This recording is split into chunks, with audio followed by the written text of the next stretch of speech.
Tonight's review brought to you by a great big bunch of CGR Undertow. Support the DVD on Kickstarter to see our best videos with commentary, skits, interviews, and more behind-the-scenes crap. Folks, don't wait. Support the DVD today.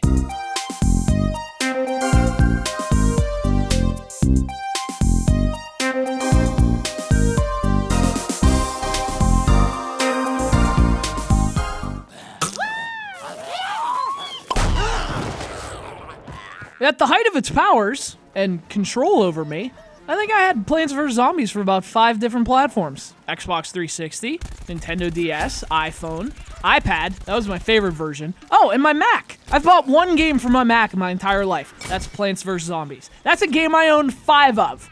Like the sequel, this is not a game I'll own 5 of. But unlike the sequel, this one makes me want to hunt zombies, dead people, as opposed to living people. Because only living people would use pay gates. Why'd you use pay gates for Plants vs. Zombies 2? I would have bought 5 of them. It's Plants vs. Zombies Garden Warfare.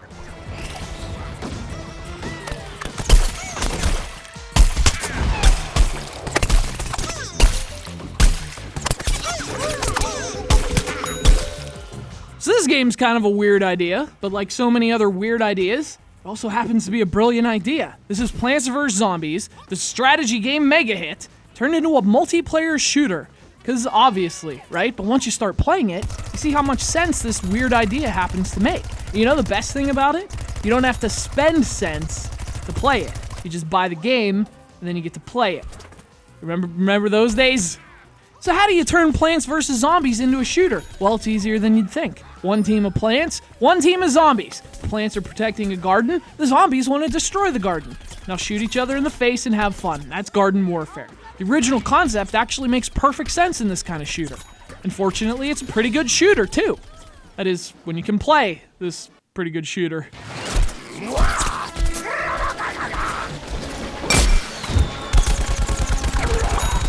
So that's the one crappy thing about this game. It's an online shooter. There's not much of an offline component or any single-player modes. I think certain versions have some split screen, but I mean, in my mind, every game should have local split screen. Because it's 2014, and my favorite multiplayer game is still GoldenEye.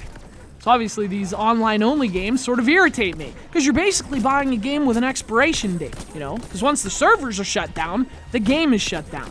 Of course, that would imply that the servers are currently up, which was and was not the case for me. I don't know if anyone else has had this problem, but I got dropped from the server a lot in this game. Which is exactly why you add 4-player GoldenEye split screen on day 1. That's the first thing you do!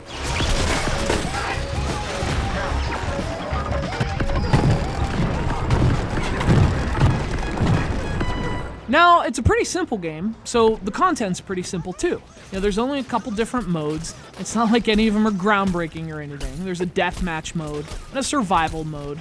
Although I think my favorite's the garden and graveyards mode, though. That's the one where the zombies are trying to destroy the gardens while the plants try to stop them. And even though it's pretty much just capture the flag, it felt like what Plants vs. Zombies should be as a shooter. And it's especially fun playing as the plants. You know, you're setting traps and things like that.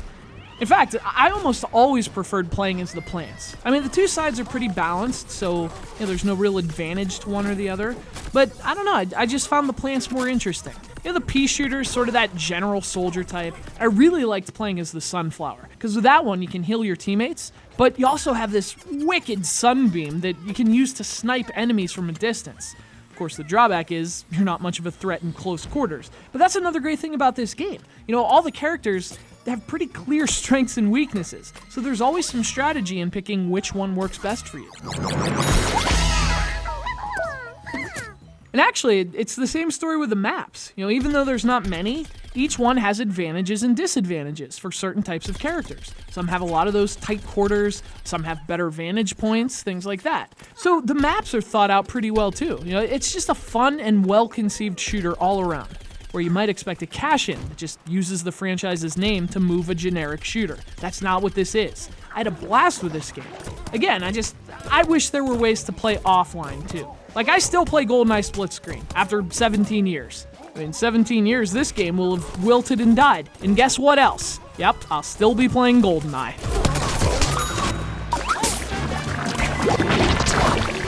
I don't know, know, maybe it's because I was still salty over Plants vs. Zombies 2, but I sort of ignored this game when it launched. And to be honest, I didn't expect much from it now either. Happy to report I was an asshole for that. And maybe not in 17 years I won't be, but for now I'm an asshole for that. This game's a perfect continuation of that Plants vs. Zombies style and humor, but with a brand new genre that somehow still feels like Plants vs. Zombies.